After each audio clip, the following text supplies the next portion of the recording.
Hello everyone, today we shall learn how the chess pieces move. So you have to know that pieces in chess have a point system, they are weighted, and the pawns, let's take the pawn out. How much do you think it's worth? 1 point. But don't let that fool you. Pawns are very important at the end of the game if they're promoted, but we will talk about pawn promotion in a different video. So just for now, know that all of these pawns are worth 1 point each. Then we have the rook. The rook is worth 5 points each. Both rooks are 5 points each. Then we have the knight. How much do you think the knight is worth? It's a little bit less than the rook, 3 points. And the bishop also is worth 3 points. So the black square bishop, white square bishop, 3 points, knights, 3 points, rooks are worth 5 points, and the queen, we must not forget about the queen. The queen, let's take her out, is worth 9 points. And as far as the king, once you lose it, if you lose it, it's checkmate, and that means he's infinite. He has no price, because if you are about to lose your king, the game is over.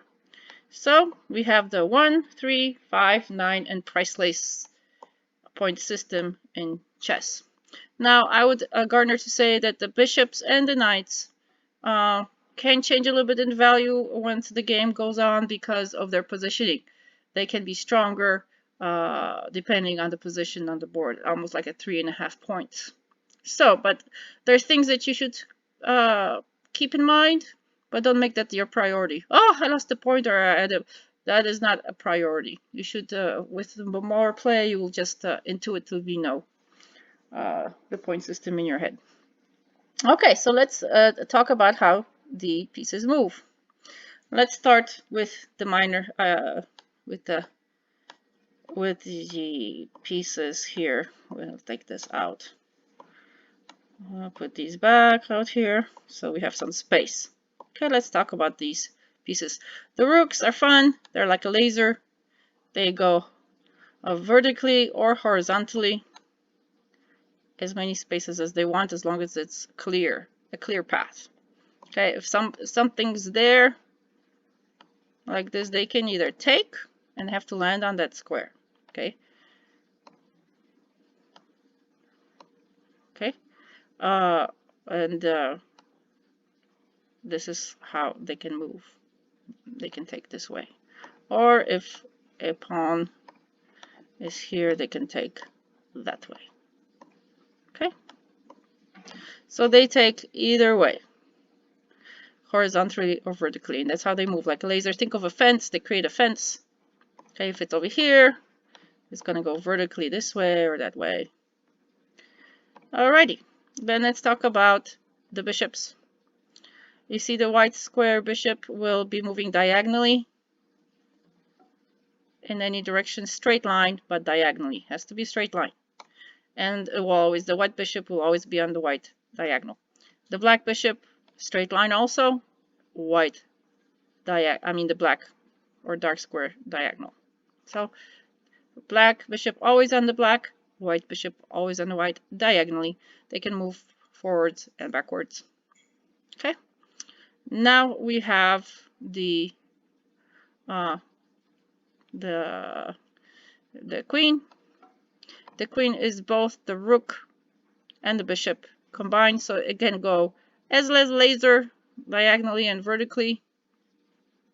Okay, any mount as long as there's clear path, and also as a bishop would. So if it's on the black, it will go all the way anywhere diagonally on the black. If it happens to be positioned on white, it can go all the way anywhere on the white squares, and horizontally and vertically. So it goes in an X and it goes in a cross. So that's why it's worth 9 points. And now you've been wondering, how does the king move? Well, let's bring him out. Well, let's put him here. The king moves one step in any direction, only one square. So it could go here, here, here, here, here, here, here, or here. Think of a square around it and can go into any one of these squares. One step. That's it. Okay. Then we have the pawns.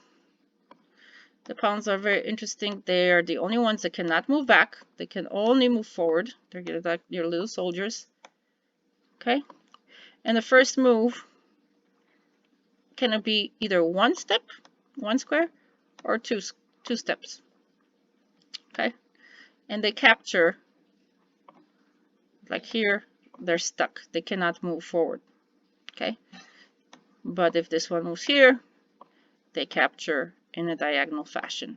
And if it was here, they capture in a diagonal fashion. Okay. Okay. So this is how the pawns move. There's also en passant, but I'll put that in a different video. Also check and checkmate in a different video. Now I've left the knights for last because they're so intriguing. They are the only ones that can jump over other pieces, either your own friendly pieces or your opponent's pieces, the knights.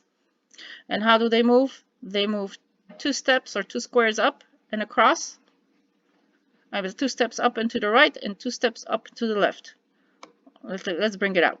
So if it's on the black square, it's going to land up on white squares. 2 steps up and to the right, like those, and 2 steps up and to the left. You see it's like an L shape, and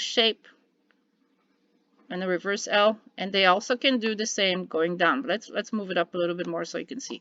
So if it happens to be here, it's going to go 1, 2 to the right, or 1, 2, and to the left.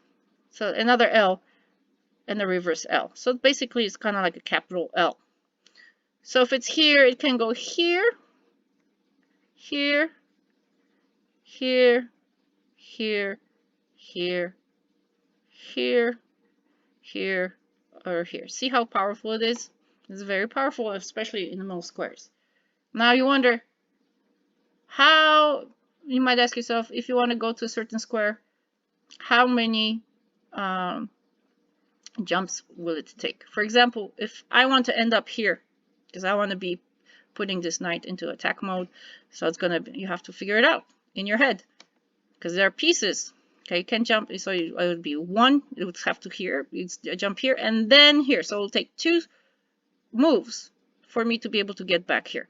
So this is where you're calculating in your head how the knight should move. It's a very interesting mathematical formula here. Let me show you. Okay, if the knight was here, do you see the ones here? It will take 1 move to get to that.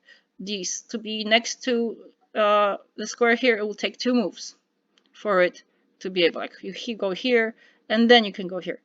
To be around this would take 3 jumps to be back to itself like this. To be on this square, for example, to take 4 jumps. So, but that's depending on this position. If it's in a different position, it's you can study this, but this is only for this position, for example. And you have to know, this is another way of seeing it. The purple where the knight would be, the blue is where the first jump would be, the fourth would be, it would take 4 jumps to get to the square. We'll get like 3 jumps to get to the square and 2 jumps to get to these squares. So, I mean, there's a lot of work involved with knights. Try to remember that because they can be sneaky if you don't have that visually. It's another way to see it. And this is another way to see it. It's a mathematical formula. It could look like squiggly lines, but they're not. This is how many moves if they would jump, if they're the only one on the board. So take your board and start practicing with the knight. I really highly suggest that, so you can have a muscle memory for your knights. And any pieces on the board, please do the same. Just take your piece, let it be the only piece, move it around the way it should unobstructed. So that's, there you have it. That's how the pieces move. Okay, and I can show you right here. It's not going to be a sample game, but I can show you what I'm talking about a little bit more in depth, because on lightchess.org, which I highly recommend, it's free. You can have free practice and free games, free for everything. Also support lightchess.org, because it takes money to get this stuff going. So they have lots of donations. Please, if you like chess, be one of those people to support them. So you can see when you want to move, it shows you where it can go. So it can go here or here. Most people take and go to the 4th rank. So now we go here and we cannot go anymore. Here, if I hit on this, Well, it's the white's turn. So here I can go and it tells you. So I highly suggest you go to the section, tools, analysis board, and just practice moving around your pieces. So I can go here, for example, and now I'm attacking this piece. So are you going to protect it? You got to protect it. Instead of going here, you might go here, because if you go here, you're putting yourself in danger. Okay? You're being attacked twice. So is that a really good move? Unless you have some magical other move of attack, some sort of trap, this is where it all comes to a head. So I highly suggest you go to this section and just practice your moves. Like here, we cannot jump over the pieces. The only one who can jump over is the knight. Okay? And this is where you can practice the pieces, but also get yourself a chessboard and do your muscle memory moves. I highly suggest it. Any questions, please put them underneath this video. And I will be doing check and checkmate in a different video, pawn promotion in a different video. En passant is also a move, a very rare move. En passant is French, as you can say, a word, so there are some origins there. But those will be in separate videos. Those are crucial for you to know the game, but there's so much information that really this is enough for you to try to digest, and look for my next videos on the pawn promotion, check and checkmate. Thank you. Have a great evening, morning, afternoon. Au revoir.